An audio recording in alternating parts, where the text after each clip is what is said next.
السلام علیکم ورحمۃ اللہ وبرکاتہ۔ ان الحمد للہ نحمده ونستعینه ونستغفره ونعوذ باللہ من شرور انفسنا ومن سیئات اعمالنا، من يهده الله فلا مضل له ومن يضلل فلا هادي له، واشهد ان لا اله الا الله وحده لا شريك له، وأشهد أن محمدا عبده ورسوله. أما بعد فإن خير الحديث كتاب الله، وخير الهدي هدي محمد صلى الله تعالى عليه وسلم، وشر الأمور محدثاتها وكل محدثة بدعة وكل بدعة ضلالة وكل ضلالة في النار. أعوذ بالله السميع العليم من الشيطان الرجيم من همزه ونفخه ونفسه. بسم الله الرحمن الرحيم. يوصيكم الله في أولادكم للذكر مثل حظ الأنثيين، فإن كن نساء فوق اثنتين فلهن ثلثا ما ترك، وإن كانت واحدة فلها النصف، ولأبويه لكل واحد منهما السدس مما ترك إن كان له ولد، فإن لم يكن له ولد وورثه أبواه فلأمه الثلث، فإن كان له إخوة فلأمه السدس من بعد وصية يوصي بها أو دين. آباؤكم وأبناؤكم لا تدرون أيهم أقرب لكم نفعا فريضة من الله، إن الله كان عليما حكيما. اللهم صل على محمد وعلى آل محمد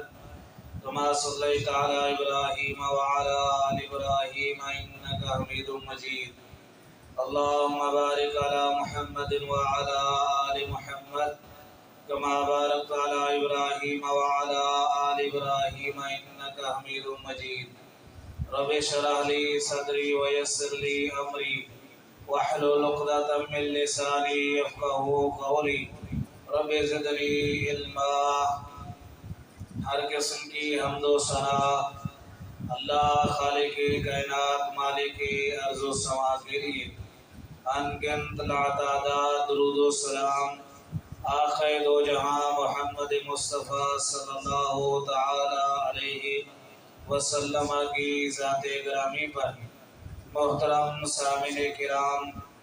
جو آیت کریمہ چوتھے پارے سورہ نساء سے آپ کے سامنے تلاوت کی ہے، اس کو اور اس کے ساتھ کچھ دیگر آیات کو آیات میراث سے تعبیر کیا جاتا ہے. ان آیات مبارکہ میں اللہ تعالی نے کسی بھی مسلمان آدمی کے مر جانے کے بعد جو اس کی وراثت ہے، جائیداد ہے اور چھوڑا ہوا متروکہ مال ہے، وہ کیسے تقسیم ہوگا، کن لوگوں میں تقسیم ہوگا، اس کے چھوڑے ہوئے اس مال اور جائیداد اور وراثت کے کون لوگ مستحق ہیں. اللہ تبارک و تعالیٰ نے اس بات کو بڑی تفصیل کے ساتھ ذکر فرمایا ہے.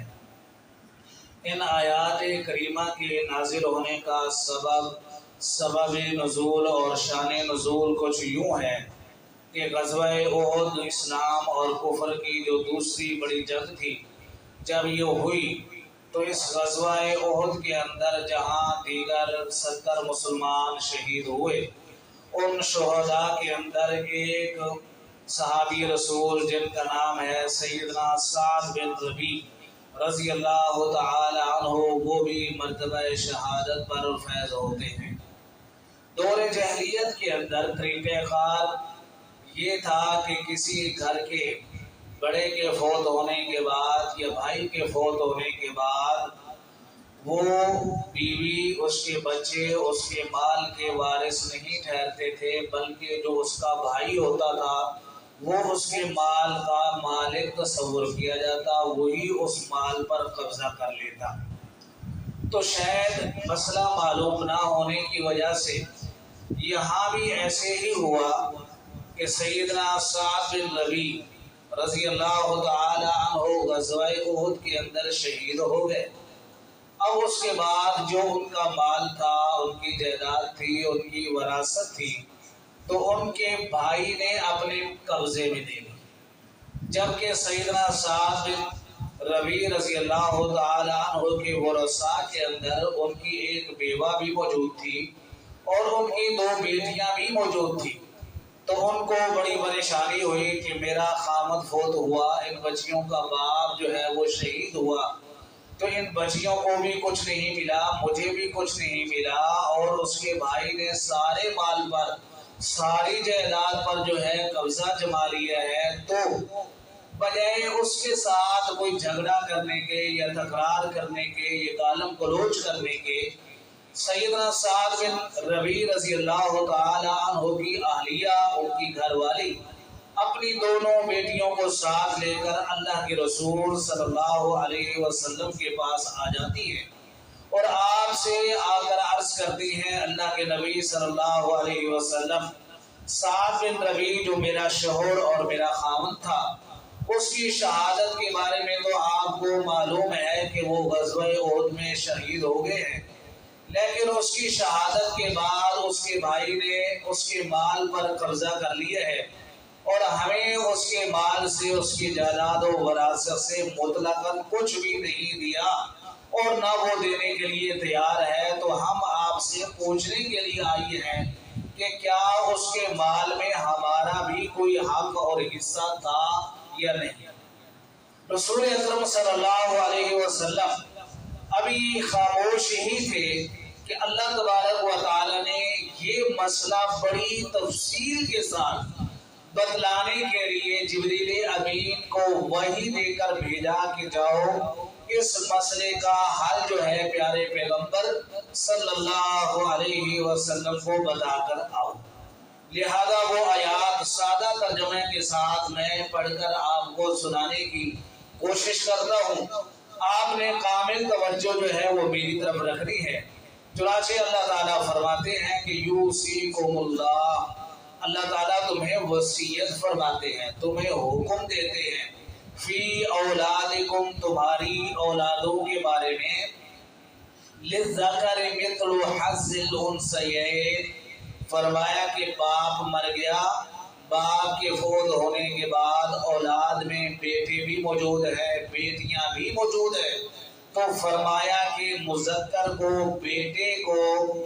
بیٹی کے حصے کے مقابلے میں، مؤنث اور عورت کے حصے کے مقابلے میں فرمایا کہ ڈبل ملے گا۔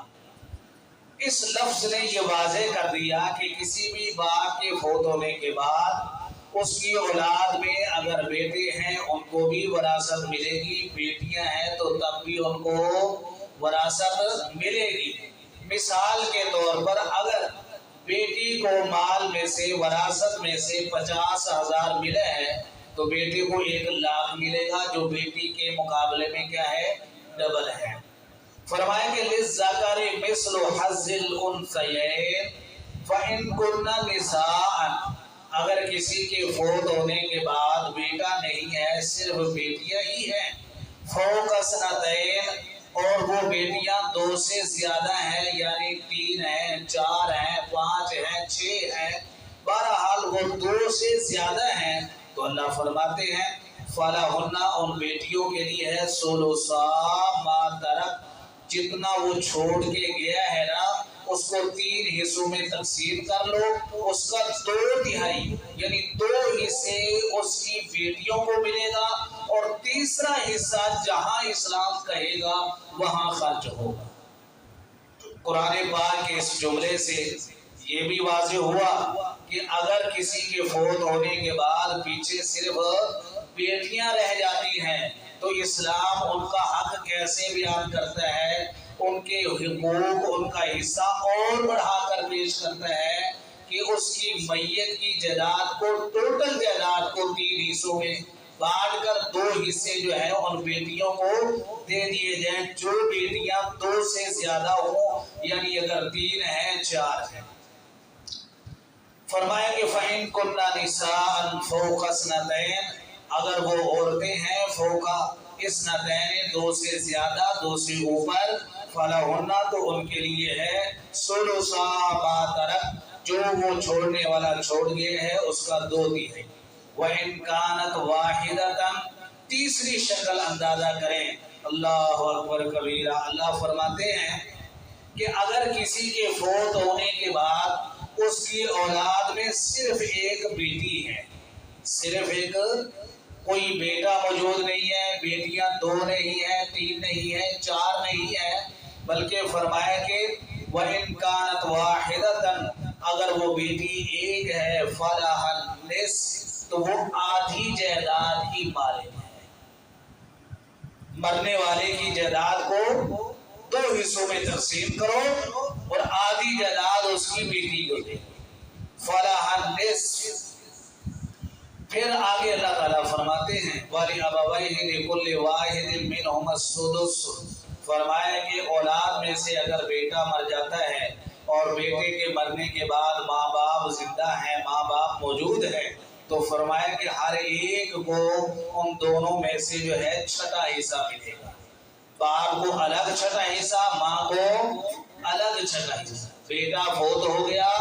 مال کے 6 حصے کر لیں مال کو 6 حصوں میں تقسیم کر لیں ان میں سے ایک حصہ باپ کا ایک حصہ ماں کا اور جو بقیہ 4 حصے بچ جائیں گے جہاں شریعت کہے گی کہ یہ کس کو دینا ہے وہ اس کو مل جائے گا تو اولاد کے فوت ہونے پر اگر ماں باپ بھی موجود ہیں تو اسلام کیا کہتا ہے کہ اولاد کی جائیداد اور وراثت سے ماں باپ کو بھی حصہ ملے گا ان کان لہ ولد اگر مرنے والے کی اولاد ہے فإن لم يكن له ولد اگر مرنے والے کی اولاد نہیں ہے ووارثه ابواه اور اس کے ماں باپ اس کے وارث بن جاتے ہیں فلأمه الثلث تو پھر ماں کو 3واں حصہ ملے گا یعنی کل مال کو 3 حصوں میں تقسیم کر کے جب مرنے والے بیٹے کی اولاد موجود نہیں ہے تو پھر ماں کو 6واں حصہ نہیں اب 3واں حصہ ملے گا فَإِنْ كَانَ لَهُ إِخْوَةٌ فرمایا کہ اگر اس کے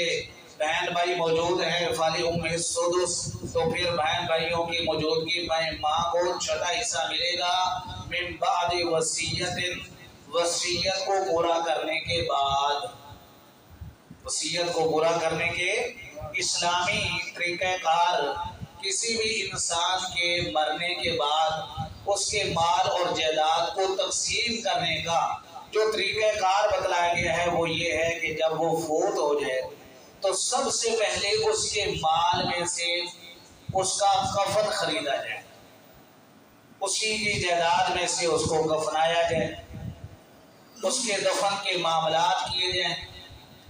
جب آپ نے اس کو کفنا دیا اس کی تجہیز و تکفین ہو گئی اس کی تدفین ہو گئی تو اس کے بعد دوسرا مرحلہ جو ہے وہ ہے میت کے ذمے اگر قرض ہے تو سب سے پہلے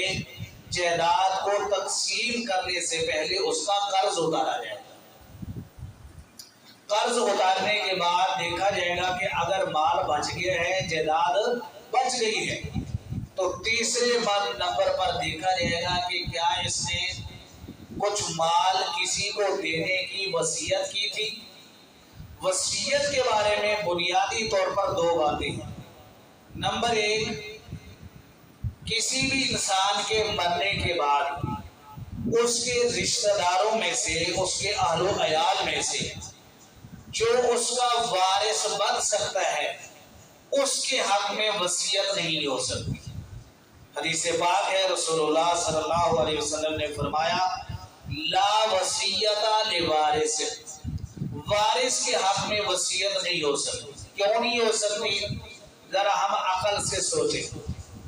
کہ بندہ مر گیا اور جو اس کا وارث ہے وہ بطور وارث ہونے کے بھی حصے دار ہے کہ نہیں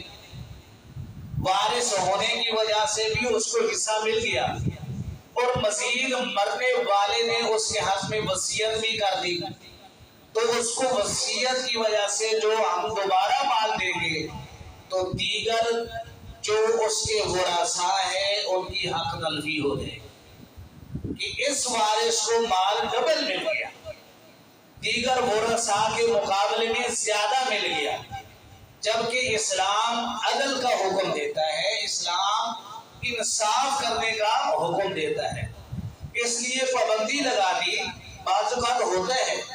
کہ ایک بیٹے نے مثال کے طور پر زیادہ زندگی میں خدمت کی، زیادہ ماں باپ کا خیال رکھا، تو بندہ محبت میں آ کر، پیار میں آ کر، جذبات میں آ کر یہ سمجھتا ہے کہ میں اس کے حق میں وصیت کر جاؤں۔ تو اللہ کے نبی صلی اللہ علیہ وسلم نے یہ پابندی لگا دی کہ لا وصیت لوارث۔ لیکن یہاں ایک سوال کھڑا ہوتا ہے کہ ایک باپ اولاد میں سے ایک بچے کے ساتھ، ایک بچی کے ساتھ وہ اس قدر جذبات رکھتے ہیں، پیار رکھتے ہیں، محبت رکھتے ہیں، اور اس نے جو اضافی خدمت کی ہے اس خدمت کا وہ نعم البدل اس کو دینا چاہتا ہے،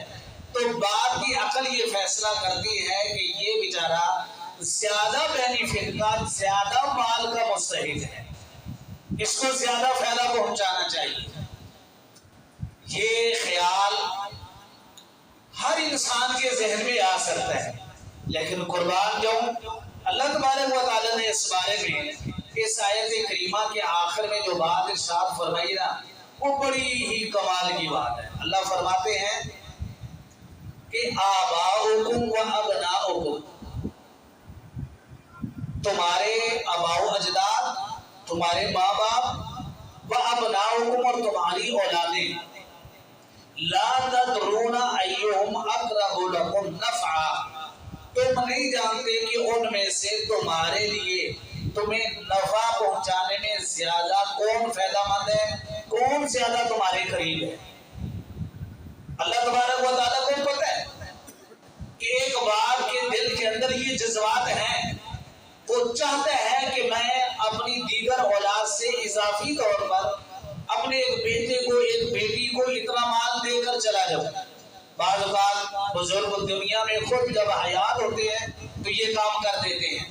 جبکہ شرعی طور پر یہ اس کی ذمہ داری نہیں ہے، یا کم از کم وہ وصیت کر جاتا ہے کہ میرے مرنے کے بعد اس کو اتنا اضافی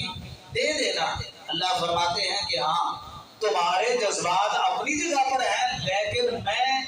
تم سے زیادہ جانتا ہوں کہ ان کو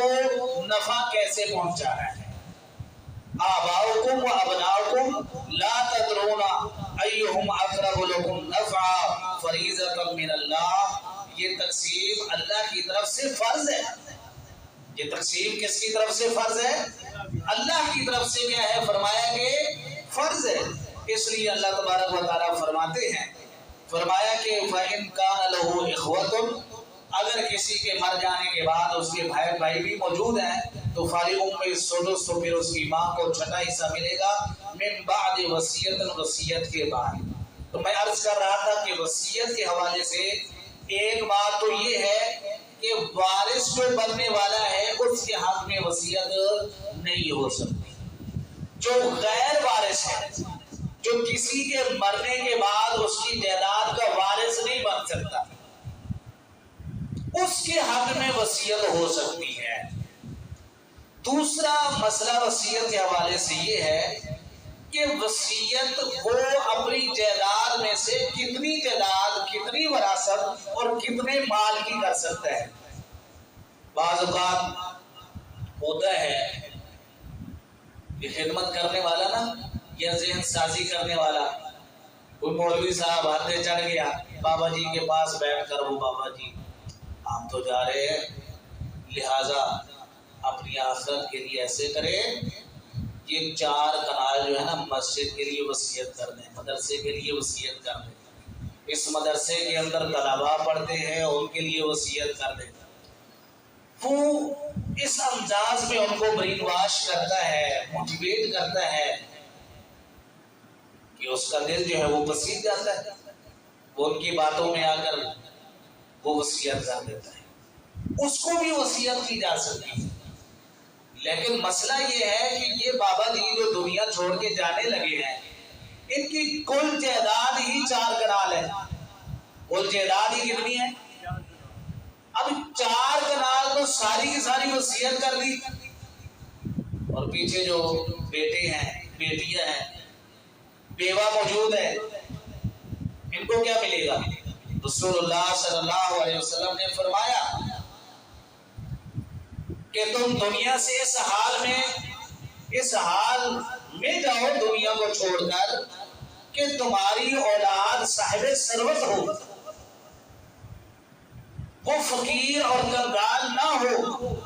کہ تمہارے جانے کے بعد وہ در در کی ٹھوکریں کھاتے پھرے لوگوں کے دستے نگر بن گئے۔ یہ اللہ کے نبی صلی اللہ علیہ وسلم نے قابل ارشاد فرمایا جب سیدنا کعب بن مالک رضی اللہ تعالی عنہ غزوہ تبوک کے اندر جانے سے پیچھے رہ گئے تھے، بس صرف اس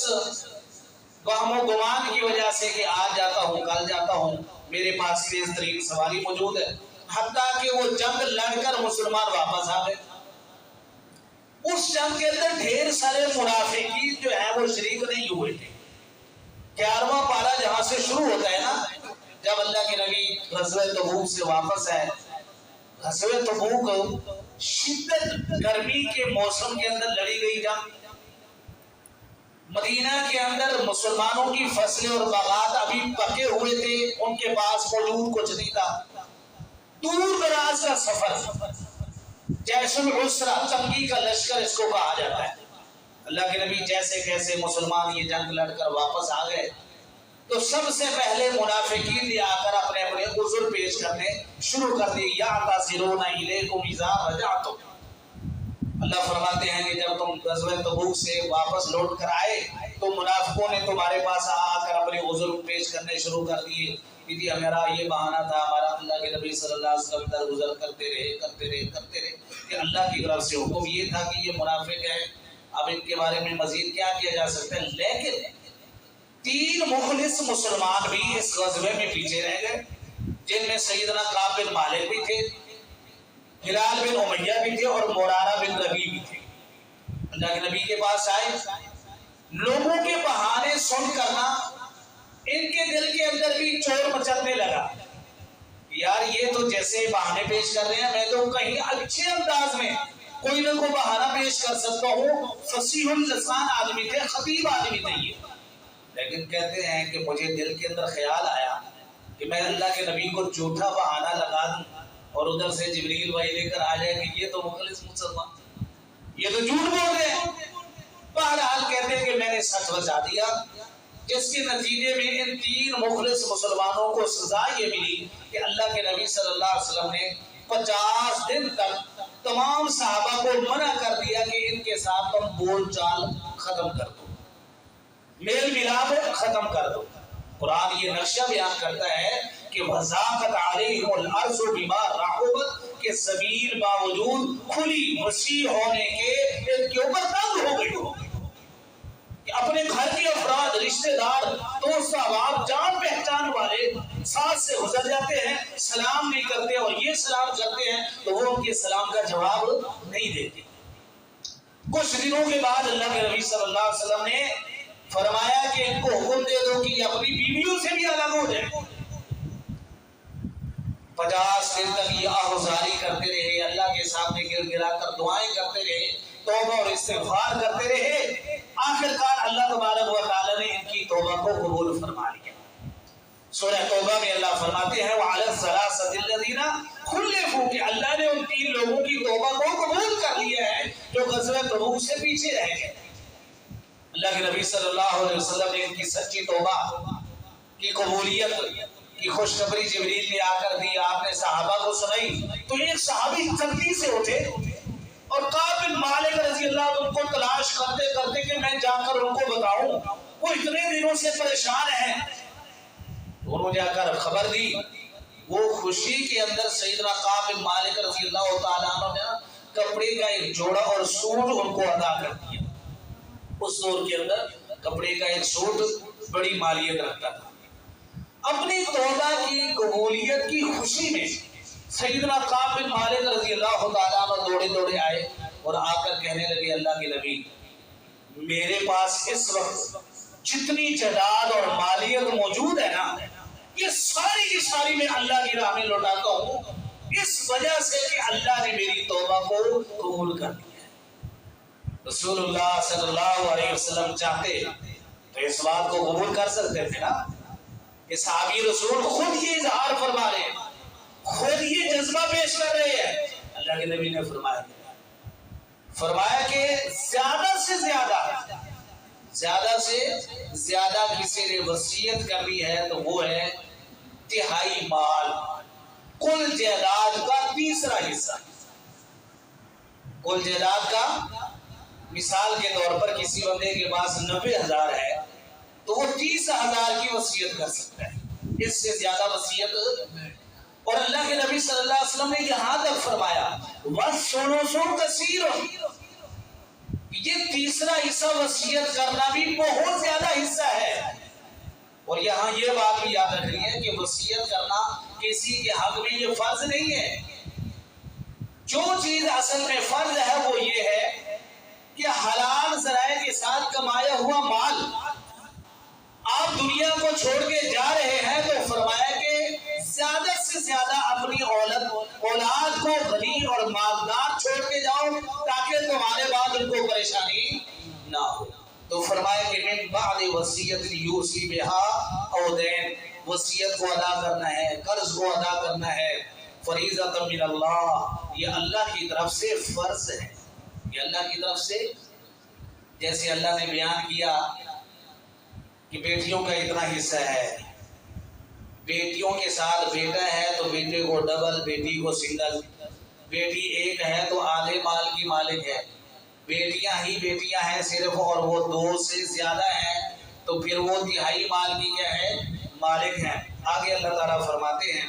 وَلَكُمْ نِصْفُ مَا تَرَكَ أَزْوَاجُكُمْ، پوری تفصیل اللہ نے بیان فرمائی۔ فرمایا کہ اگر کسی کی بیوی فوت ہو جاتی ہے تو بیوی کے فوت ہونے کے بعد إِن لَمْ يَكُنْ لَهُنَّ وَلَدٌ، بیوی کی اولاد نہیں ہے تو اس کے خاوند کو فرمایا کہ آدھا مال ملے گا، آدھی جائیداد ملے گی۔ فَإِنْ كَانَ لَهُنَّ وَلَدٌ، اگر بیوی کی اولاد موجود ہے فَلَكُمُ الرُّبُعُ، تو خاوند کو چوتھا حصہ ملے گا، مما ترکنا، جو وہ عورتیں چھوڑ کے جا رہی ہیں، من بعد وصیت یوصین بها، وصیت پوری کرنے کے بعد، او دین، قرض اتارنے کے بعد، وَلَهُنَّ الرُّبُعُ، اگر فرمایا کہ خاوند فوت ہو جاتا ہے اور بیوی پیچھے موجود ہے تو فرمایا کہ مما ترکتم ان لم یکن لکم ولد، خاوند کی اولاد نہیں ہے تو بیوی کو چوتھا حصہ ملے گا۔ کتنا ملے گا؟ چوتھا حصہ ملے گا جب خاوند فوت ہو گیا اور خاوند کی اولاد نہیں ہے۔ فَإِنْ كَانَ لَكُمْ وَلَدٌ، اور فرمایا کہ اگر خاوند کی اولاد ہے فَلَهُنَّ الثُّمُنُ، تو بیوہ کو 8واں حصہ ملے گا، کل جائیداد کا 8واں حصہ۔ مما ترکتم من بعد وصیت، اس میں سے جو تم چھوڑ کے جا رہے ہو وصیت پوری کرنے کے بعد، او دین یا قرض ادا کرنے کے بعد، وَإِنْ كَانَ رَجُلٌ يُورَثُ كَلَالَةً أَوْ امْرَأَةٌ، فرمایا کہ اگر ایک آدمی ایسا ہے جو کہ کلالہ ہے، کلالہ کس کو کہتے ہیں؟ لا اصل لہ ولا نسل لہ، دنیا سے چلا گیا، نہ اس کے اصل موجود ہے یعنی باپ اور ماں، نہ ہی اس کے بہن بھائی موجود ہیں، نہ ہی اس کی آگے نسل موجود ہے یعنی اولاد بھی نہیں ہے، وہ اکیلا ہی دنیا میں تھا۔ اس کے فوت ہونے کے بعد اس کے وراثت اور جائیداد کا کوئی وارث موجود نہیں ہے، جن کو اصحاب الفروض کہا جاتا ہے، کوئی بھی موجود نہیں ہے۔ تو پھر فرمایا کہ وَلَهُ أَخٌ أَوْ أُخْتٌ، ہاں اس کا بھائی موجود ہے، اس کی بھائی موجود، بہن موجود ہے، فَلِكُلِّ وَاحِدٍ مِّنْهُمُ السُّدُسُ، تو بہن اور بھائی ہر ایک کو چھٹا حصہ ملے گا۔ فَإِنْ كَانُوا أَكْثَرَ مِنْ ذَلِكَ، اگر بہن بھائی ایک بھائی اور ایک بہن سے زیادہ بہن بھائی موجود ہیں، فَهُمْ شُرَكَاءُ فِي الثُّلُثِ، تو پھر تیسرے حصے کے اندر وہ سارے کے سارے شریک ہوں گے، من بعد وصیت یوصی بها او دین، وصیت پوری کرنے کے بعد، قرض اتارنے کے بعد، غیر مضار، فرمایا کہ کسی کو نقصان نہ دیا جائے۔ یہاں ذرا روک کر ہم جائزہ لیں، اللہ تبارک و تعالیٰ نے یہ تقسیم فرما دی اور اس تقسیم کے آخر میں فرمایا کہ کسی وارث کو نقصان، ہم نقصان دیتے ہیں کہ نہیں دیتے؟ خاص طور پر بیٹیوں کا معاملہ اور بہنوں کا معاملہ، آ جا کر جواز کیا پیش کر دیا جاتا ہے کہ جی جب ان کو بیاہ گیا تھا، ان کا نکاح کیا تھا، ان کی شادی کی تھی، تو اس وقت ہی جہیز کی شکل میں جو ہے ان کو اتنی سارا مال، اتنا جائیداد جو ہے وہ دے دی۔ تمہیں کس نے کہا کہ تم جہیز دو؟ تمہیں کس نے مجبور کیا کہ اتنا سارا مال اس موقع پر دو؟ وہ اگلے گھر میں جا رہی ہے تو اگلے گھر کے اندر اس کو رہائش دینا، اس کا نان و نفقہ پورا کرنا، اس کو لباس فراہم کرنا، یہ کس کی ذمہ داری ہے؟ جب تک کوئی خاتون اور عورت باپ کے گھر میں ہے تو باپ کی ذمہ داری ہے۔ جب اس کا نکاح ہو گیا اور وہ خاوند والی ہو گئی، اللہ کے رسول صلی اللہ علیہ وسلم سے صحابہ نے پوچھا، اللہ کے نبی صلی اللہ علیہ وسلم ما حق زوجۃ احدنا علیہ، ہم میں سے ہر ایک آدمی کی بیوی کا اس کے خاوند پر کیا حق ہے؟ رسول اللہ صلی اللہ علیہ وسلم نے بڑے سادہ انداز میں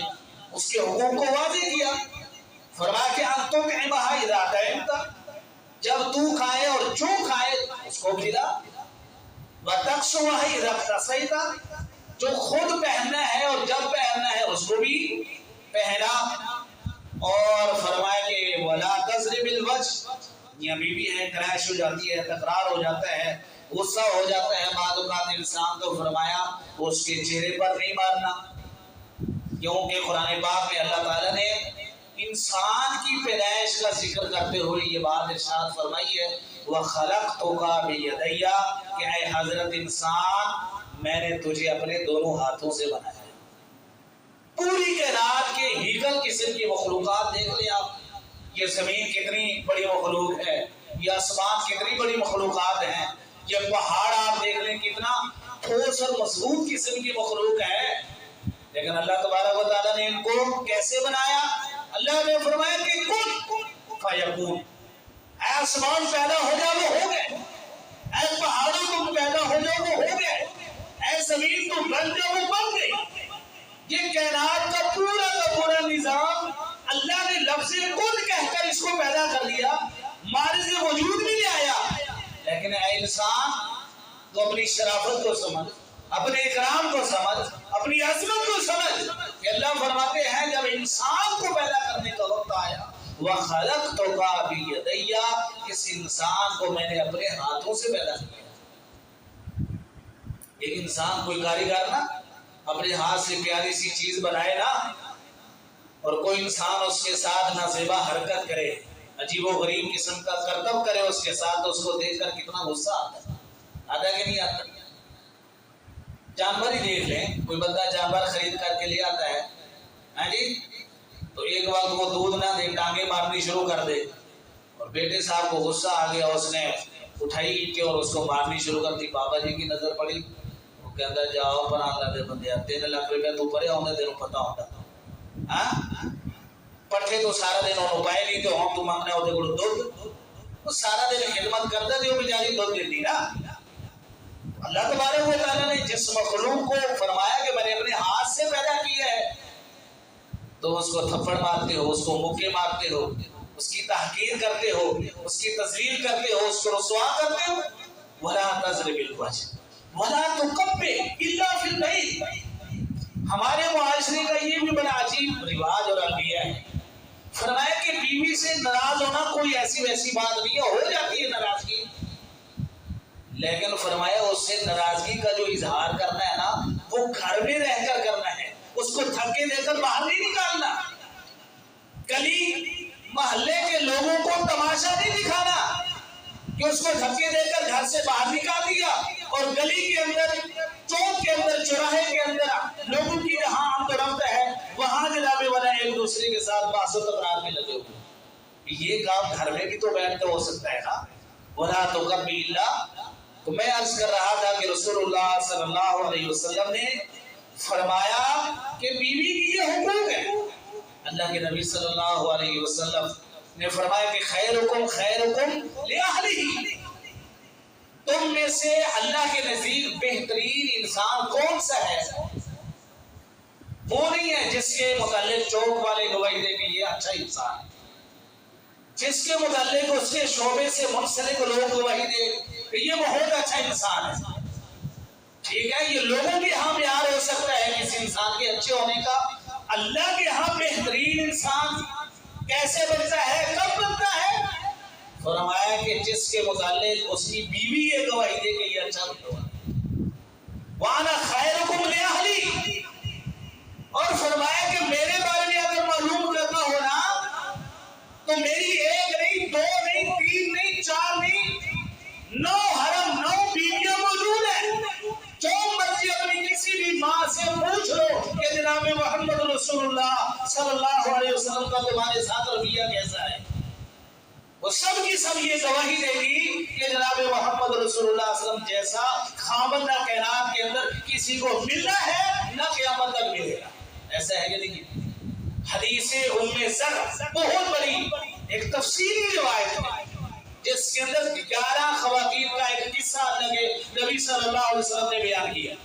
کہ 11 خواتین آپس میں اکٹھی بیٹھی ہیں اور ان کے درمیان میں یہ مکالمہ چل نکلا کہ اپنے اپنے خامد کی صفات بیان کرو، اور خامد کی صفات بیان کرنے میں مبالغہ بھی نہیں کرنا اور جھوٹ بھی نہیں بولنا. جو جو کسی کے خامد کا کردار ہے من وعن اسی کو بیان کرنا ہے. ہر ایک نے اپنے اپنے خامد کے بارے میں بتلایا. آخر میں ام زرع نامی ایک عورت کی باری تھی تو اس نے اپنے خامد کی بہت تعریف کہ اس کے خامد کی تعریف بقیہ 10 عورتوں کے خامدوں کی تعریف سے آگے نکل گئی، اور وہاں بیٹھی 10 عورتوں کو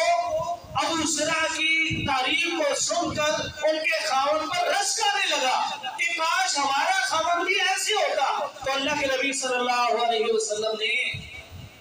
اپنے صحابہ کو فرمایا کہ اپنی ماؤں سے جا کر پوچھ لو، سیدہ عائشہ سے پوچھ لو، سیدہ حفصہ سے پوچھ لو، سیدہ ام حبیبہ سے پوچھ لو، وہ ساری تمہیں یہ گواہی دے گی کہ جناب محمد رسول اللہ صلی اللہ علیہ وسلم کا پیار، ہمارے ساتھ رہن سہن کا طریقہ اور ہمارے حقوق ادا کرنے کے حوالے سے رسول اللہ صلی اللہ علیہ وسلم کی سیرت اور کردار ایک ابو زرع کیا ہزاروں اور لاکھوں ابو زرع بھی مل جائیں تو اللہ کے نبی صلی اللہ علیہ وسلم کا مقابلہ نہیں کر سکتے. اللہ کو فرمایا کہ غیر ضار کسی وارث کو تکلیف نہیں دے رہی، وصیت من اللہ واللہ علیم حلیم. پھر فرمایا کہ تلک حدود اللہ، یہ حصص اللہ نے بیان کرنے کے بعد فرمایا کہ یہ اللہ کی حدیں ہیں. وَمَن يُطِعِ اللَّهَ وَرَسُولَهُ، اب جو بندہ اللہ کی اطاعت کرے گا، اللہ کی بات کو مانے گا اور اس کے رسول کی اطاعت کرے گا، يُدْخِلُهُ جَنَّاتٍ، اللہ اس کو ایسے باغات میں داخل فرمائے گا، تَجْرِي مِن تَحْتِهَا الْأَنْهَارُ، جن باغات کے درختوں کے نیچے فرمایا کہ نہریں بہتی ہیں. جنت کے اندر دودھ کی نہر ہے، شرابن طہورا کی نہر ہے، اور فرمایا کہ شہد کی نہر ہے، اور فرمایا کہ خالدین فیہا، ان باغات کے اندر رہتے ہوئے فرمایا کہ بعض اوقات انسان اچھی رہائش اس کو مل جائے نا، اور آسائشات اس کو مل جائیں، بڑے وسائل اس کے ہاتھ میں آ جائیں، لیکن اس کو بتلا دیا جائے کہ بھائی یہ آسائش، یہ بہترین رہائش اور یہ وسائل جو ہے نا یہ محدود مدت کے لیے ہے آپ کے لیے، تو اس کو پریشانی لاحق ہو جاتی. اللہ فرماتے ہیں خالدین فیہا، یہ جیسے جیسے میں نے وراثت کے مسائل ذکر کیے ہیں، کوئی بندہ اگر اللہ کا حکم مانتے ہوئے اسی طرح کرے گا، تقسیم کار کے اندر اپنی طرف سے اپنی منمانی نہیں کرے گا، گڑبڑ نہیں کرے گا، تو فرمایا کہ وہ ایسی جنات کا مالک بنے گا جہاں وہ ہمیشہ رہے گا. خالدین فیہا وذالک الفوز العظیم. اللہ فرماتے ہیں یہی بہت بڑی کامیابی ہے. لیکن فرمایا ومن یعص اللہ، جس نے اللہ کی نافرمانی کی، ورسولہ، اور اس کے رسول کی نافرمانی کی، ویتعدی حدودہ، اور اللہ کی حدود کو توڑ دیا، پھلانگ دیا، آگے گزر گیا، یدخلہ النار، اللہ ایسے شخص کو داخل کرے گا آگ میں، خالدا فیہا، وہ اس آگ میں ہمیشہ رہے گا، وَلَهُ عَذَابٌ مُهِینٌ، اور اس کے لیے رسوا کر دینے والا عذاب ہوگا. یہ آیات کریمہ جبریل امین لے کر آئے. بات کہاں سے چلی تھی کہ سعد بن ربیع رضی اللہ تعالیٰ عنہ شہید ہو چکے ہیں، اور ان کی بیوہ اپنی دونوں بیٹیوں کو لے کر رسول اللہ صلی اللہ علیہ وسلم سے مسئلہ پوچھنے کے لیے آئی۔ اس دوران اللہ تعالی نے یہ آیات نازل کر کے مسئلہ سمجھا دیا کہ سعد بن ربیع کے فوت ہونے کے بعد چونکہ ان کی اہلیہ ان کی بیوی موجود ہے، اور مسئلہ کیا بیان ہوا یہاں کہ خامد فوت ہو گیا اور خامد کی اولاد موجود ہے، تو بیوی کو کیا ملے گا؟ 1/8، 8واں حصے کی مالک بن گئی کہ نہیں؟ سعد بن ربیع رضی اللہ تعالیٰ عنہ کی بیوی، اور پھر 2 بیٹیاں بھی موجود ہیں۔ تو 2 بیٹیوں کے متعلق کیا آیا شروع کے اندر کہ یوصیکم اللہ فی اولادکم للذکر مثل حظ الانثیین فإن کن نساء فوق اثنتین، فرمایا کہ بیٹیاں اگر 2 یا 2 سے زیادہ ہیں تو پھر ان کو کتنا ملے گا؟ 16 ماہ تک جو وہ چھوڑ کے گیا ہے اس کا 2/3 کتنا ملے گا اس کو؟ 2/3 جو ہے وہ بیٹیوں کو ملا کہ نہیں ملا؟ اللہ کے نبی صلی اللہ علیہ وسلم نے سعد بن ربیع کے بھائی کو بلایا، وہ آ گئے۔ اب جب تک مسئلہ کا پتہ نہیں تھا تو سعد بن ربیع کے بھائی جو دور جاہلیت سے ایک رواج چلا آ رہا تھا اس کے مطابق بھائی کے مال پر قابل ہو گئے، لیکن جب اللہ کے نبی نے بتلا دیا کہ بھائی اب ایسے نہیں چلے گا، یہ مال اس کی بیوی میں تقسیم ہوگا، اس کی بیٹیوں میں تقسیم ہوگا، جو بچے گا بطور عصبہ جو ہے وہ تمہیں ملے گا۔